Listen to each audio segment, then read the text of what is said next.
The term, the empire on which the sun never sets, is used to describe empires that possessed vast territories and maintained a global influence, extending beyond any specific geographical region. In the continuous flow of human history, the British Empire is certainly the name most closely associated with this moniker.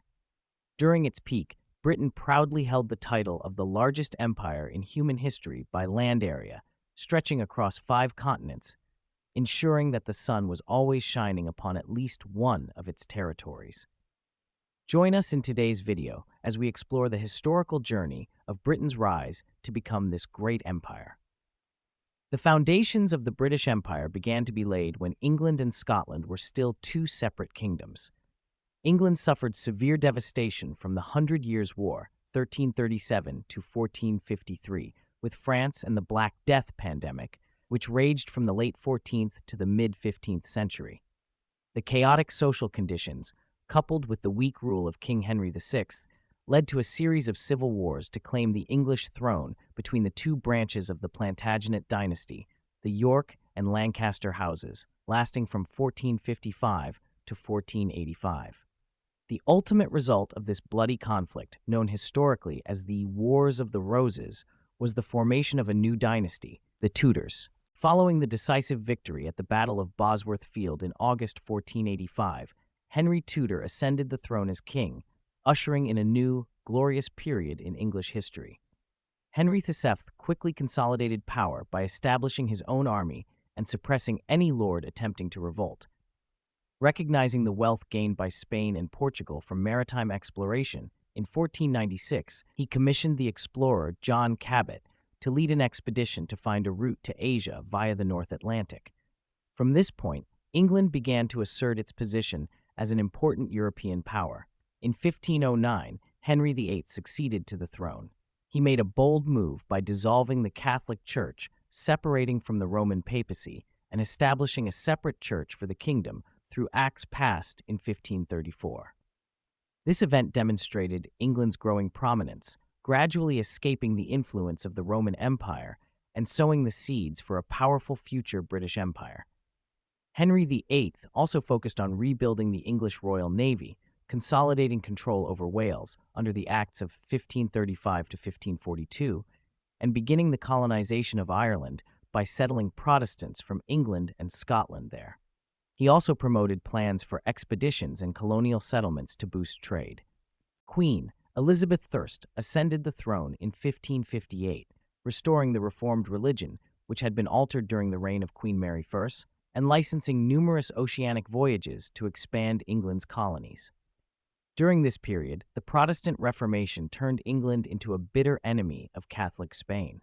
In 1562, Elizabeth I subtly encouraged privateers like John Hawkins and Francis Drake to conduct slave-raiding attacks against Spanish and Portuguese ships off the coast of West Africa, with the aim of infiltrating the Atlantic slave trade, although this effort was eventually repelled by the Spanish. In 1578, Queen Elizabeth I granted a patent to Humphrey Gilbert to carry out overseas exploration and discovery. In 1583, during this voyage, Gilbert reached Newfoundland and claimed the port for England, though he did not establish a permanent settlement. By 1584, Walter Raleigh, with the Queen's permission, attempted to establish a colony on Roanoke Island, near the present-day North Carolina coast, but the effort failed due to a lack of supplies. In 1588, King Philip of Spain assembled a formidable fleet, the Spanish Armada, to coordinate with the Duke of Parma's elite army from the Netherlands and invade the southeastern coast of England.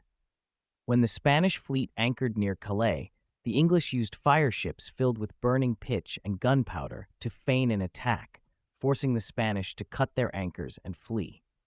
This devastating defeat, which saw the destruction of the mighty Spanish Armada, caused Spain to permanently abandon its intentions of invading England. In 1600, the English East India Company was established with the goal of competing for influence with the Dutch and French in the East. The reign of Queen Elizabeth I is recorded as one of the most glorious periods, propelling England's development across all sectors and securing its position as the #1 power in Europe at that time. In 1603, King James VI of Scotland succeeded to the English throne, uniting the two kingdoms under one crown. A year later, he negotiated and signed the Treaty of London with Spain, ending the long-standing hostilities. However, to consolidate absolute power, King James deliberately ignored the traditional role of the English Parliament, leading to the risk of civil war. Charles thus ascended the throne in 1625 and immediately clashed intensely with Parliament. Facing opposition for his autocratic behavior, the king dissolved Parliament. Deep conflicts over political, religious, and social stances sparked the English Civil War, 1642 to 1651, dividing the country between the parliamentarians and the royalists supporting King Charles I.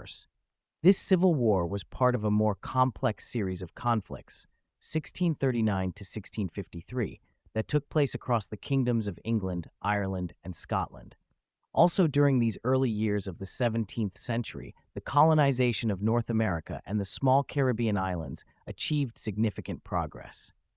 The first permanent English settlement in the Americas was established at Jamestown in 1607, managed by the Virginia Company. Britain subsequently claimed and occupied Bermuda. After the Virginia Company's privileges were revoked in 1624, Virginia became a direct royal colony. Subsequent successful settlements were established in St. Kitts, 1624, Barbados, 1627, and Nevis, 1628.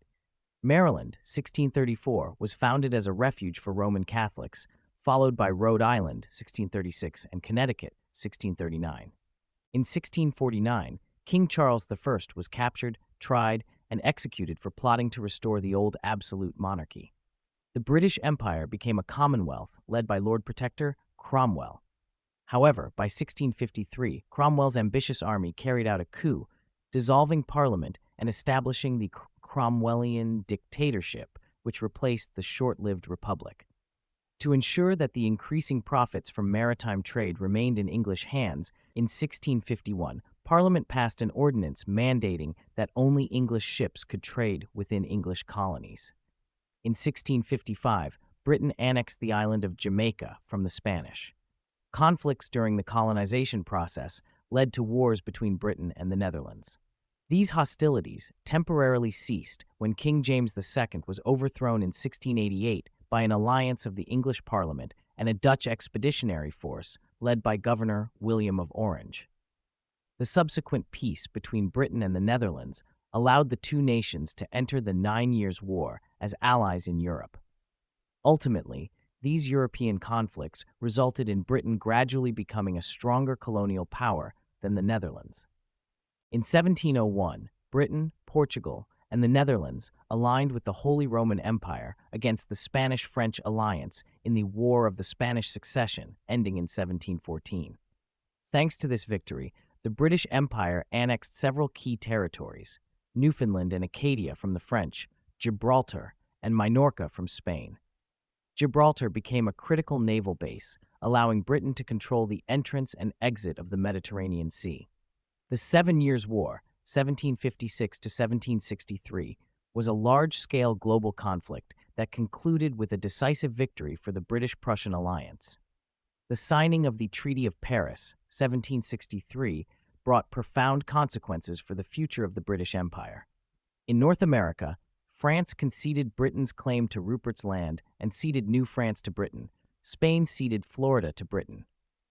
Combined with the victory over the French in India, the 7 Years' War established Britain as the world's dominant maritime power. During the 1760s and 1770s, relations between Britain and the 13 colonies in North America became increasingly strained. To counter the situation, Britain sent troops to reassert direct rule, leading to the outbreak of war in 1775. In 1776, the United States declared independence. Following a decisive defeat at Yorktown in 1781, Britain was compelled to negotiate peace terms and officially recognized the independence of the United States in 1783. Starting in the 1770s, the explorer James Cook discovered the eastern coast of Australia during a South Pacific voyage, claiming the continent for Britain and naming the region New South Wales.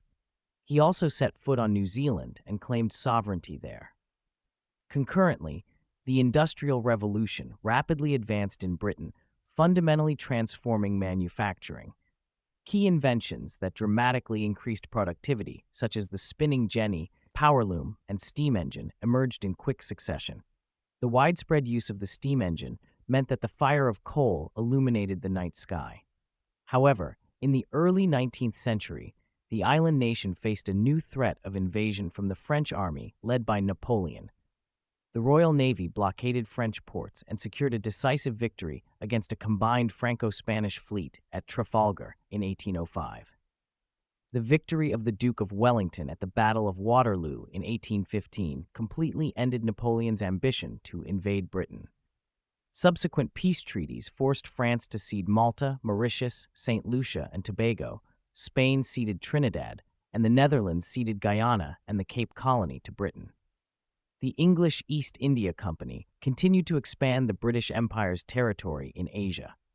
The company's forces joined the Royal Navy to seize Java from the Dutch 1811, acquire control of Singapore 1819, and Malacca 1824, and conquer Burma 1826. Throughout the 19th century, the British and Russian empires fiercely competed in Central Asia to fill the power vacuum left by the decline of the Ottoman Empire, the Qajar dynasty, and the Great King. Fear of Russian dominance in the Mediterranean and Middle East led Britain and France to invade the Crimean Peninsula to neutralize Russian naval capabilities. The Central Asian situation stabilized only after Britain annexed Baluchistan, 1876, and Russia annexed Kyrgyzia, Kazakhstan, and Turkmenistan. In 1878, the Ottoman Empire ceded the island of Cyprus to Britain in exchange for military support against Russia. The British continued their conquest of Egypt, 1883, to protect the Suez Canal and the vital route to India. Following a rebellion in southern Egypt led by the religious leader Mahdi, Britain occupied Sudan in 1898. Under the reign of Queen Victoria, 1837 to 1901, the British Empire extended its influence to colonies deep in Central and South America, Africa, Asia, Australasia, and the Pacific. These territories were governed from London, unified under the British Crown. Strategic ports like Gibraltar, Hong Kong, Singapore, and Aden fell under British control, along with crucial trade routes such as the Cape Route, South Africa, to India, and the Suez Canal route, Egypt, to the spice and rubber plantations of Southeast Asia. By the early 20th century, with the world's unmatched naval force, Britain became the mistress of the seas with a vast colonial system including Canada, Australia, most of Africa, the Caribbean, and the Far East. The saying, "The sun never sets on the British Empire," accurately reflected the boundless extent of the empire at that time. However, the rise of other major powers with hegemonic ambitions drew Britain into the vortex of two world wars, 1914 to 1918 and 1939 to 1945. Although victorious in WWI, Britain suffered colossal losses: economic depression, depleted treasury, and heavily damaged cities. In 1919, Ireland's independence was declared in Dublin. Following the Anglo-Irish War, the Anglo-Irish Treaty, 1921, established the Irish Free State, a self-governing dominion within the British Empire, possessing real autonomy but constitutionally linked to the British Crown. Before fully recovering, Britain entered World War II. The strength of the formerly powerful empire had waned, leading to numerous initial defeats, notably the loss of almost all its Southeast Asian colonies to the Japanese during the war. Although the Allies, with U.S. intervention, eventually defeated the Axis powers, Britain's imperial potential was severely diminished. After 1945, the British Empire began its decline as decolonization movements surged globally. Britain was forced to grant independence to India, its wealthiest colony, in 1947. Subsequently, the remaining British colonies gradually achieved independence, marking the end of the Golden Imperial Era. Today, although the sun no longer shines perpetually on the former imperial territories, the English language and culture continue to illuminate the world across 5 continents. The United Kingdom remains one of Western Europe's leading developed economies with significant global influence across many sectors.